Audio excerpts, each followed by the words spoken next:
2 years ago, we at the Brazilian Report shed light on a humanitarian scandal in the city of Maceió, the capital of the northeastern state of Alagoas. There, we discovered that abusive salt mining practices by petrochemical giant Braskem had deserted entire neighborhoods of Maceió, where the ground was literally being swallowed up from below, forcing residents and businesses to flee. And only last week, Braskem announced that it has reached a settlement with the city of Maceió. In this episode, we look back on the case before analyzing the why and how much of the compensation agreement. My name is Gustavo Ribeiro, Editor-in-Chief of the Brazilian Report. This is Explaining Brazil.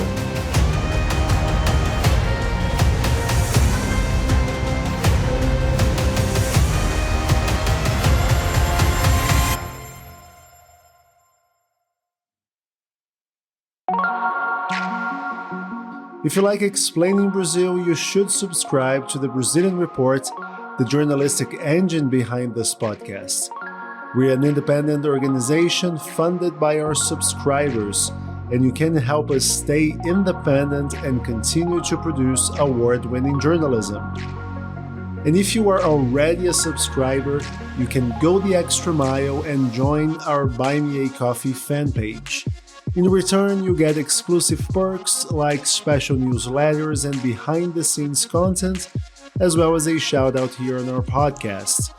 Today, I'd like to thank our Buy Me a Coffee members, Tom Nolan, Marta Martins, Ben Ludwig, Leslie Seal, Caroline Hilbert, Mark Hillary, John Thomas III, Luis Hans, Erwan Menes, Orlando Black, Steve Knapp, Aaron Berger, James Coney, Kars Vresvik, Alasdair Townsend, Peter Abrahamson, Jima Wolfadeju, Michael Fryer, Miller Renascido, David Dixon, Jose Rose Stankovic, Emerging Market Muser, Yarden Iftah, Tanika Thompson, Anderson da Silva, Kat Kramer, Peter Suffering, and Land, and someone who wishes to remain anonymous.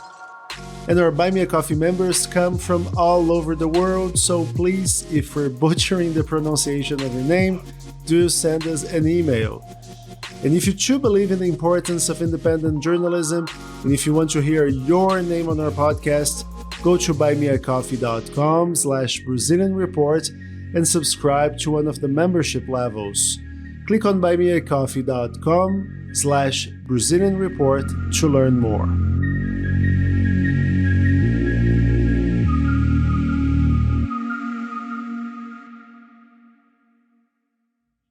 The scandal of Braskem in Maceió begins in March 2018 in the neighborhood of Pinheiro, just a 10-minute drive from the city center. Weeks before, heavy rains had made cracks appear in several of the area's houses and streets, signaling that something was definitely not right. But on March the 3rd, the ground shook. Thousands of people heard a loud bang and felt buildings rattle. More cracks appeared in Pinheiro after a tremor measuring 2.5 on the Richter scale. Fissures widened and became more and more common over the coming days, opening craters on the neighborhood streets. Roads began to sink, holes reached up to 10 meters deep and 280 meters wide, and people started to flee from their homes. The culprit, it turned out, was underground.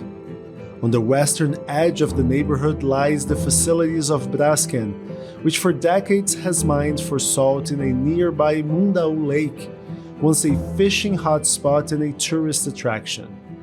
The mining activities consist of extracting rock salt from underground caves, which are then pumped full of water.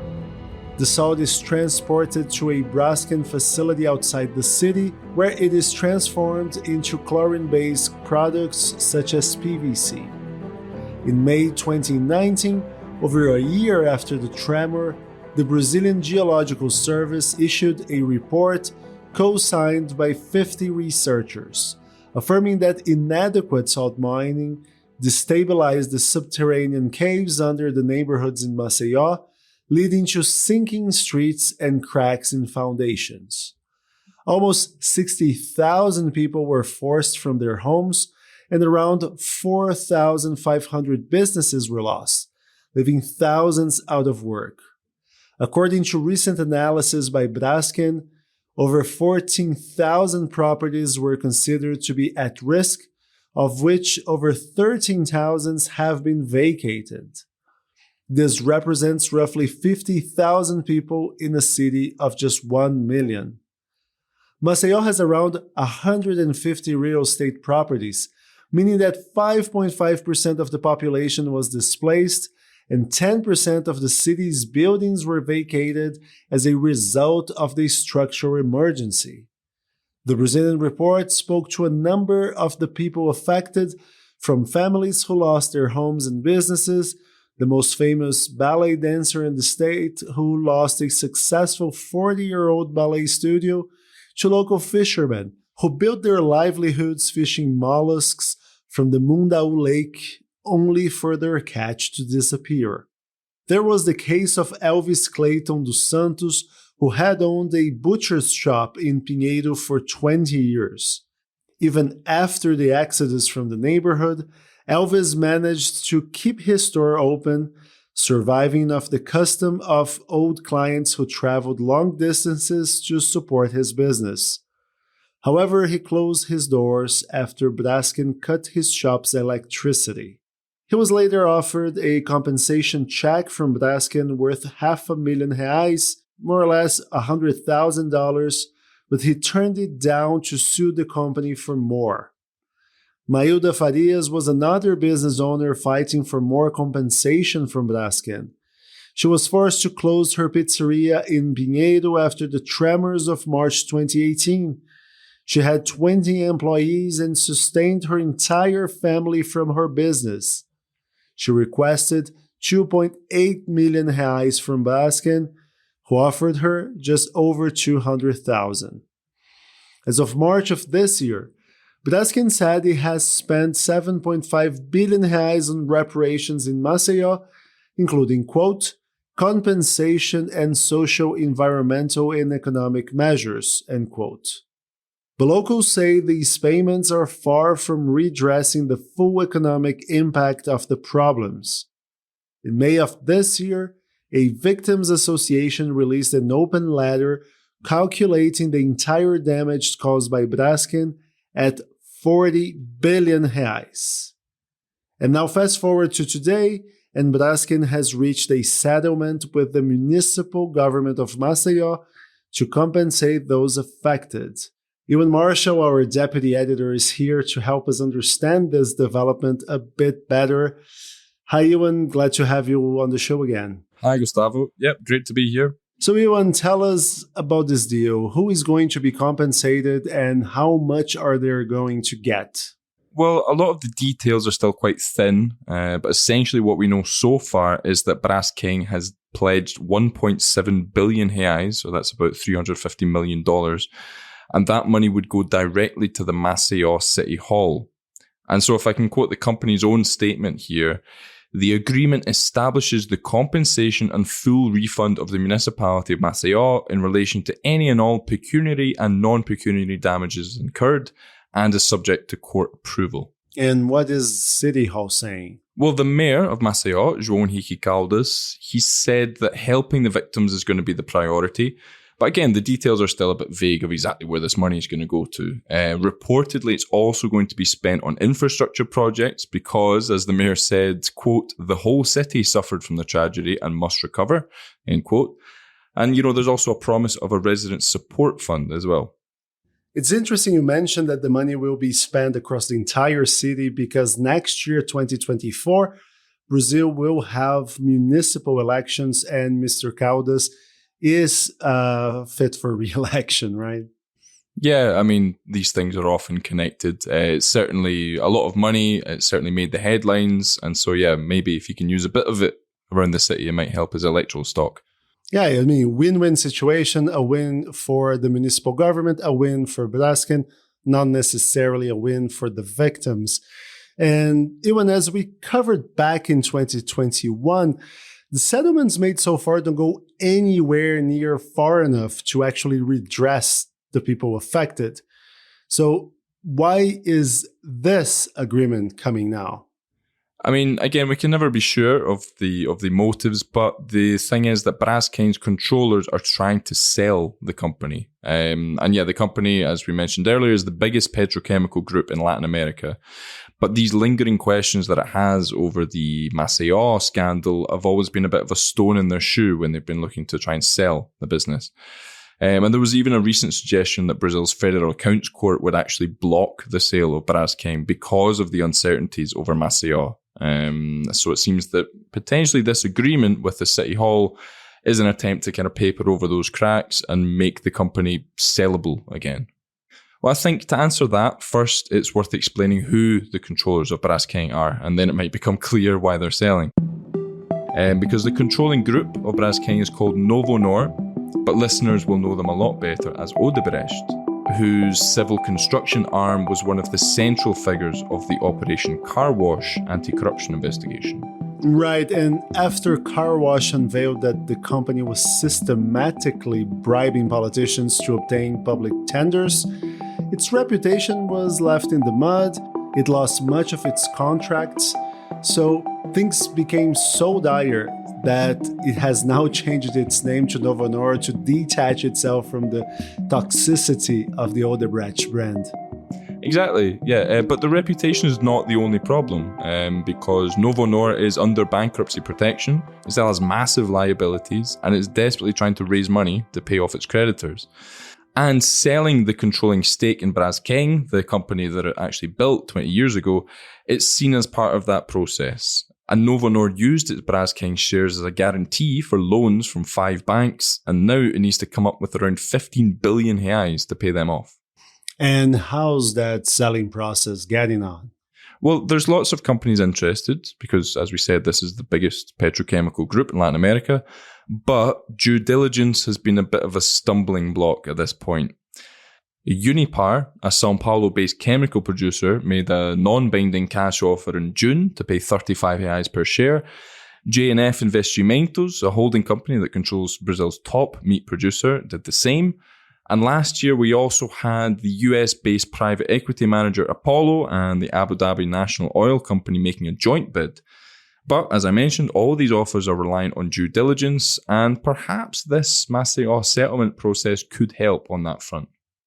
Yes, because Maceió liabilities have already blocked previous attempts to sell Braskem, right? Exactly. In 2019, merger talks with the Dutch group LyondellBasell collapsed, and one source at LyondellBasell actually told us that a lack of visibility about the extent of the damage and the financial compensation was another roadblock for that deal. The case shows that while Braskem is a massive company with appealing assets, selling it is much less straightforward than it may seem. And are these offers on the table right now big enough for Novonor to pay off its debts?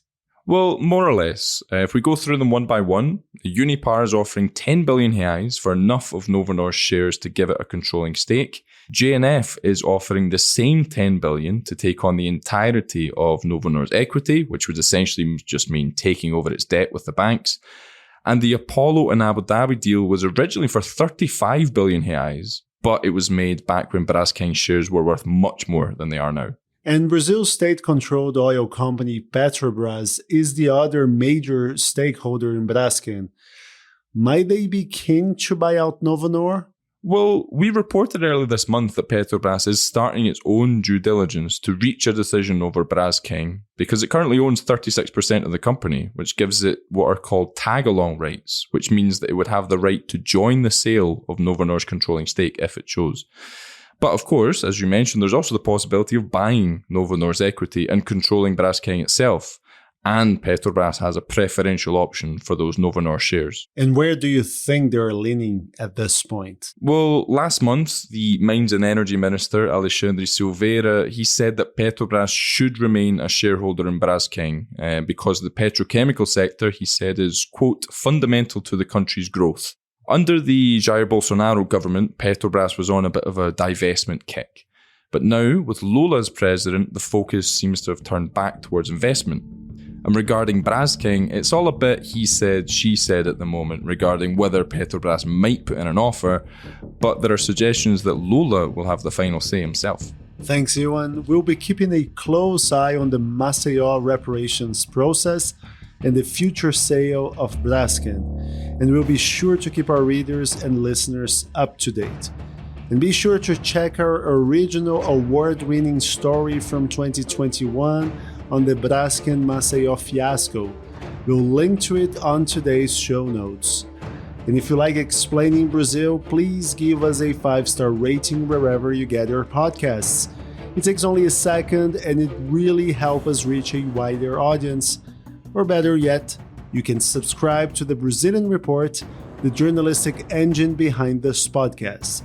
We have a subscription-based business model, and your memberships fuel our journalism and keep us going and growing.